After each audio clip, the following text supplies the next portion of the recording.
Squirrel. I'm about to prescribe your perfectionist cure. Hi, I'm Katie McManus, business strategist and money mindset coach, and welcome to the Weeniecast. Squirrel. If you want to prepare to start a business before you even have an idea, before you figure out what your niche is, before you make any plans to quit your corporate job, here is the number one most important thing that you can work on right now. And that thing is be bad at shit. Just be bad. Go and do things that you've never done before and suck royally at it. Get used to being bad at stuff, right? Because when you start a business, let me tell you, it's not just offering the service that you're going to be selling. It is doing a buttload of other stuff that you've never done before. Even if you come from sales, oftentimes my clients who come from sales, I have to retrain on how to sell their services because the sales process is very different. Selling your own time is incredibly vulnerable.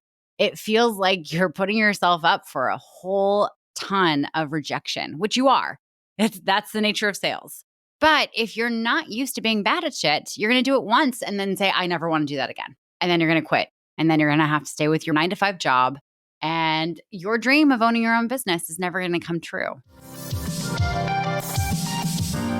And it's not just sales that you're going to be bad at.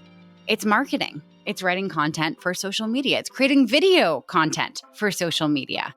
It's learning how to use an email marketing system.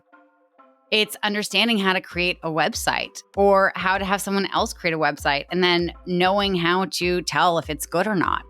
It's learning how to speak. It's learning how to go on a live stream. It's learning how to be on a podcast. There are so many skills that you're going to have to learn when you start the business that you're just going to have to suffer through being really shitty at for the first dozen times you do it or more. And if you don't have a resilience to being bad at it, then my friend, I'm sorry, starting a business just isn't for you. This is what I call the perfectionist cure. Because the reason we're afraid of being bad at stuff is because we expect ourselves to be perfect at it. We don't think anything is worth doing if we can't do it perfectly. And this is so hard for people with ADHD, right? Because we have this experience of learning incredibly fast when we're interested in something. And when we learn that fast, we gain this expectation that we're just good at everything the first time we try. I can't tell you a single crafting hobby that I've ever had that it took me a long time to learn because I was so interested in it. So much so that I will brag that my knitting teachers were really impressed with me, that I learned how to do a cable knit with minimal instruction and just kind of a glance over my work. I know you're super impressed. We're also incredibly good at avoiding stuff that we're bad at. Right? If you're bad at something in your job, you tend to find the workaround for the workaround for the workaround that will help you avoid doing that thing forever.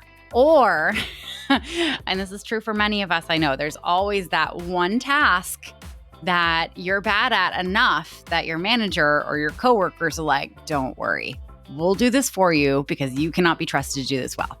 Okay, there's something about you that you just can't handle this, and that's fine. You're good at other things. We will delegate this out to someone else. We do not have a great resilience to being bad at things. We don't have a great resilience to failing. So there are 3 tactics that I find really helpful when you're trying to build your resilience to being bad at shit and move yourself away from that perfectionist mindset.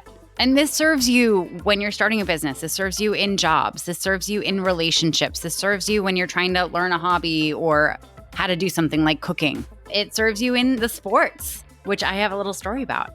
And really, it's something that once you learn how to be bad at stuff, you actually become unstoppable. When you learn how to deal with that feeling of, oh God, I'm failing. I'm actively failing. Oh no, I just failed again. And I failed again. And I failed again. And people are going to know that I'm a massive failure. Once you learn how to be with that, nothing can stop you. No judgment from other people will stop you. You're not going to freak yourself out about this not being good enough. You're going to become a powerhouse to get whatever you want in this life. Okay, so the number one most effective way to get good at failing is obvious. You have to fail on purpose. And when I say fail on purpose, I said this to a client the other day and I was like, what's something that you are bad at? He's like, skydiving. And I was like, cool, that's not something you want to be bad at. So don't try to fail with skydiving. Then he's like, skiing. And I was like, cool, it's summer. You can't practice being bad at skiing in the summer unless like you really want to hurt yourself falling down a very rocky mountain. It's funny, when I asked him that question, I was like expecting him to say something like macrame or speaking a language or something. I don't know. And yeah, it didn't go the way I thought it would. So when I say this, I want you to think through, what are the things that you can practice being bad at that won't end in a nice little memorial service for you or with you in the hospital? And disclaimer, anything that you do that gets you hurt is your responsibility. I take no ownership of that as the host of the Weeniecast. This is all just for inspiration's sake. What it inspires you to do is hopefully something that keeps you safe. When you think about failing on purpose, I want you to pick something that is disparate from your work.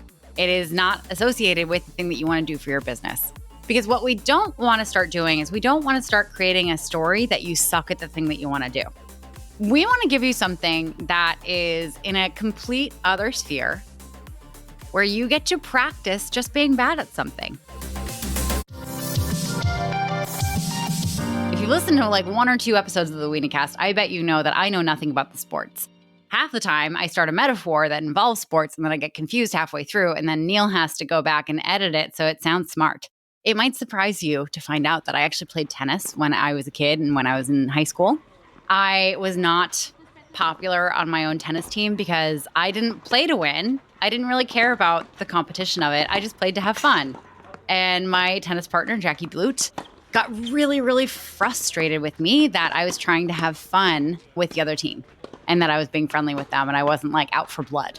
Not my style. So anyway, I quit the tennis team. I didn't really play, gave up. When I moved cross country to California, my tennis racket was actually stolen out of my car in Tucson, Arizona, which of course, like I could have absolutely replaced it, but you know, I wasn't good at tennis. So why? I don't even know why I brought a tennis racket in the first place. It's like, you know, when you're traveling and you're like, oh, I'm going by car, throw it in the car. I might want it. Yeah. So I recently decided that I wanted to get back into tennis. And so I signed up for a one-on-one class. No, I'm not good. No, I don't remember a whole lot. I'm not terrible. But it's been this really incredible experience going and doing something that I would expect myself to be better at because 20 years ago, I was somewhat good at it. God, I feel so old when I do math on how old I was in high school. That's so depressing. Sidebar, I went to this political event for the Massachusetts governor a few weeks ago, and I walk into the event and I see one of the history teachers from my high school, Mr. Dixon. And I was never in Mr. Dixon's class, okay? So I'm not going to bash him. I don't know his teaching style. He was never terrible to me. He was always super nice. He actually got me into rowing one summer, which was kind of fun. Great workout, by the way. Anyway, so I go up to him and I'm like, oh my God, Mr. Dixon, so great to see you. And he was like, oh my God, Katie, so great to see you too. And he's like, how old are you now? And I said, oh, I'm 36.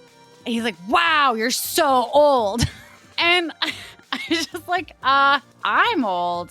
That makes you ancient. So great. Anyway, how did I get there? Oh yeah. So anyway, the math on high school. Yeah. So 20 years ago, I was somewhat good at tennis. Not good at anymore. But I'm on this mission to be bad at shit. I'm on this mission to put myself in situations where I am going to fail. In another way, I have signed up to take French lessons again. I was a French major. I lived in France for half a year so that I could learn the language. I really immersed myself. I passed their fluency exams, and then I never spoke it again for 15 years, which again makes me feel very old. I recently started taking these classes online through this program called Lingoda, which if you're looking to learn a language, I can't recommend them enough. I wonder if I should sign up for a referral code if I'm sending you all to go there. Anyway, if you want to go to weeniecast.com/Lingoda, I'll link it there because it is such a great resource if you're looking to learn a new language or brush up on a language that you used to speak a long time ago. One of the things that I really, really liked about how they onboard you is that first lesson that you're signed up for is an orientation. And in the orientation, they make it the purpose to make errors, to make mistakes, right? Because it's really the only way that you learn a language is by saying something, thinking it's going to make sense, hearing someone say, I don't really know what you're talking about, or I think you're saying this, is that right? And then teasing it out with them until you figure out the exact right way to say the thing that you want to say. Could you imagine trying to learn a language and then getting all freaked out every single time that you make a mistake? And I know a lot of people try to learn a language and they get all freaked out about making mistakes. And yeah, you look stupid. You probably say some stupid shit. But there's really, like, you said stupid shit when you were a baby also. You said stupid things when you were a toddler, when you were learning your native tongue, right? And it wasn't that you were stupid or trying to be funny. It was that you genuinely were just misunderstanding how to use your own language. When I lived in France, I was in this immersive school that basically you had 5 hours of French lessons in the morning into the early afternoon, and then they would release you and you could go on all these excursions, and you could live with a French family if you wanted, or in like a student apartment. And I was in class with this Australian woman. Good day, mate. She and her husband had just moved to France, and she was a nurse. She was like passing all of her licensing, getting all of her licenses so that she could be a nurse in France because they, wanted to live there. And I remember we're in this class and the teacher asked us to explain what our dream for our future was. And we were going around the table and her thing was like, she's like, I want to go and I want to nurse the whole world. But she translated wrong. And what she actually said is, I want to go breastfeed the whole world. And the teacher was like, I don't know if that's what you want to say. And I was, of course, next because we're sitting next to each other. So we're laughing and we're just dying. And she's like, no, I don't want to breastfeed anyone. It's fine. Like, I want to heal people. And then I was like, yeah, I want to go and I want to have a lot of adventures around the world. And I used the word les aventures, which I thought meant adventures, just like in English. It doesn't. It means a lot of sexual encounters, which I just announced this to the whole class. And the teacher looked at me, she's like, this is what it means. Like, no judgment. No judgment if that's what you want. But like, I don't think that's what you meant. I was like, no, that's not what I meant. I meant adventures, like do cool shit. Go and see exciting things and have interesting stories. And she helped me figure it out. Throwing myself back into learning French again and throwing myself back into tennis again has really been eye-opening for me because I think one of the things that helped me be so successful so quickly in my business early on is that I was fully down to fail. I was used to failing. I was all about it, fail fast, fail forward, all that jazz. And over time, I've moved away from it because like once you start your business and you get good at it, you're just kind of used to being good at everything. And I realized that there are a few things that I'm going to be doing in the next year that I'm probably going to be bad at. There are a few business goals that I have that I've like never done before and things that are way outside my comfort zone and like has massive opportunity for failure. And I realized that I was never going to be able to go and do those things if I didn't build my resilience to failure back up to where it used to be. So I urge you, if you're thinking about starting a business, or if you're in the process of starting a business, or if you're in the process of scaling a business and there's opportunity for failure and you're afraid of it, which is pretty much everyone in the world except for sociopaths. So if you're afraid of it, congratulations, you're not a sociopath. I invite you to go and be shitty at something. Pick something. Go actively be bad at it. Practice being bad. It's going to be absolutely life-changing for you. And over time, when you really commit, you'll actually get good at it. Well, that's what I'm telling myself with tennis. Well, it still remains to be seen. But I'm getting better at French, in case you were wondering. Now, the next thing you want to be very conscious of as you're actively being bad at stuff is... Ooh, what am I going to say next? Well, you'll have to keep listening to find out. But first, squirrel.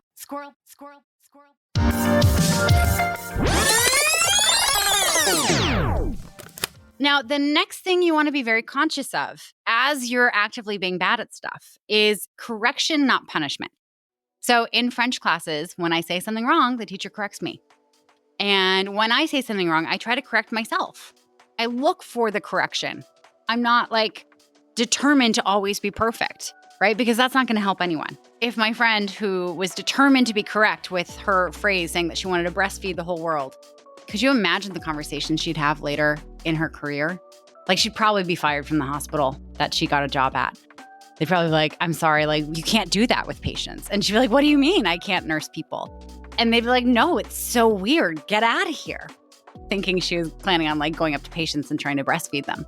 In tennis. So there was one day where I went and I was like practicing tennis on my own. And how do you do this? You might ask. Well, there's machines that I'm sure you've seen in movies that basically have like a whole bunch of balls on top and they shoot a ball out at you and you're supposed to just hit it. And the point is to work on like one swing at a time.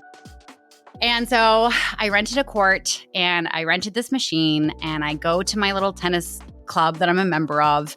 And I was the only one on these 3 courts, right? So I'm the only one. I'm the center of attention. There's a wall where all the treadmills line up and there's a window. So everyone who's on a treadmill up on the 2nd floor of this gym is looking out watching me because I'm the entertainment. It's a tennis club, so people like watching tennis. The first round, the first 20 minutes, I was so angry. I was missing, like the ball was hitting the same spot on the court over and over and over again, and I kept missing it. And every time I'd miss it, I'd be like, oh my God, you suck. What's wrong with you? That's terrible. Oh my God, that's awful. What are you doing? I started just getting really tight and frustrated and angry with myself. And eventually the machine ran out of balls. And so I went around with that stupid tube that you go around just like popping the balls inside and just being so angry with myself. And I realized, oh my God, like me being angry with myself for doing this badly isn't helping. There's nothing about this process that's actually helping me get better. It's actually making me worse. I was hitting more balls in the beginning than I was at the end. And so as I'm collecting all the balls and putting them back in the machine, I made a deal with myself. It's like, okay, like let's correct me rather than punish me. And so I filled up the machine again. I went back to the other side of the court. I hit the little remote control button and I hit the first ball and it was too long. And I just said, oh, too long to myself, no one's around. And then I hit the next ball and it was to the left. It went outside the court. Oh, too far to the left, and then I hit the next ball and it was too far to the right. And then I hit the next ball and I hit the net. And then I missed the next ball and it's like, oh, you swung too late. Oh, this is the thing that you did wrong. Like, here's the action that you can make better. And what was miraculous, and actually it's not miraculous, it makes perfect sense, was by the end of that next 20-minute session of the machine shooting balls at me, I was hitting every single ball by the end. And I was hitting balls most of the time where I wanted it to go in the other side of the court. Side note, I should have switched hands. I couldn't use my right arm for about 2 days afterwards because it's not normal in tennis that you just spend like 40 minutes straight just hitting with one arm the exact same swing. So next time I will go back and forth. But I'm so glad I learned this lesson because it really helped me understand how I learn best and help me coach my clients on how to be good at failing in a way that they learn from it and don't just create a story that they suck at everything. So I urge you, like, as you're being bad at stuff, correct yourself. Don't punish yourself. The final thing that I want to offer as you're working on your perfectionism, as you are leaning into failing, because so many of us have this idea of how perfect looks like, but it's also just not like a firm idea. I'm in the midst of redoing my website right now. And actually, this is one of those moments where I'm like, oh my God, I need to be taking my own advice because I'm designing it and I'm realizing like, oh my God, it's not exactly how I want it, but how I want it is just perfect. There's no specific idea I have of what perfect looks like. The mentality we want to adopt when we're in the middle of a project that's actually going to impact our business is we want to look at what would half-assed look like. Because oftentimes half-assed is more than enough. Half-assed is done. Whereas waiting for perfect is never done because perfect is a moving target. Perfect will never happen. One of the great questions that artists get asked is, when do you know that your painting is finished? And a lot of them can't tell you. A lot of them are like, you just kind of have to be okay with it. And the cool thing about doing something half-assed is that you get to be with it for a while and you get to see, okay, cool, what do I want to correct here? What do I want to correct? Instead of punishing yourself for it not being perfect. For instance, with my website, I could say, I don't really like how this drop-down menu goes. Maybe I should change it. The next time I redo my website, I can do this, this, and this differently. But in the meantime, I still have a website to send to people. I still have a place for people to discover me and to find out more about me and to hopefully scare some people away who aren't my ideal clients. And I would like to just say something to the family members of my listeners, those of you who may have ADHD also or who are neurotypical. I just want to apologize in advance for all the hobbies that are about to come into your house that your loved one who listens to this podcast is about to take on, who is about to be really bad at, who is going to get frustrated with it. Yeah, my heart goes out to you. I hope you understand this is for the greater good. Your loved one learning to be bad at stuff and maybe developing some more hyper focuses and getting more hobby supplies and things like that will make them better able to start a business in the future, which hopefully makes them super fucking rich, and then you can retire, right? And you can just like be taken care of, hopefully. If it doesn't work out that way, not my problem. I'm sorry. I invite you, if you're committed to being bad at something, I would love to hear what you're committed to being bad at. If you want to get in touch with me on the socials, you can find me on Instagram at katie.the.coach or on TikTok at katie.kdhd. You see what I did there? Or if you're listening to this on Spotify, then you can go ahead and leave a comment for us, and I can't wait to see it. Oui, j'ai enfin frappé la putain de balle. 15 amours. Squirrel, squirrel, squirrel, squirrel.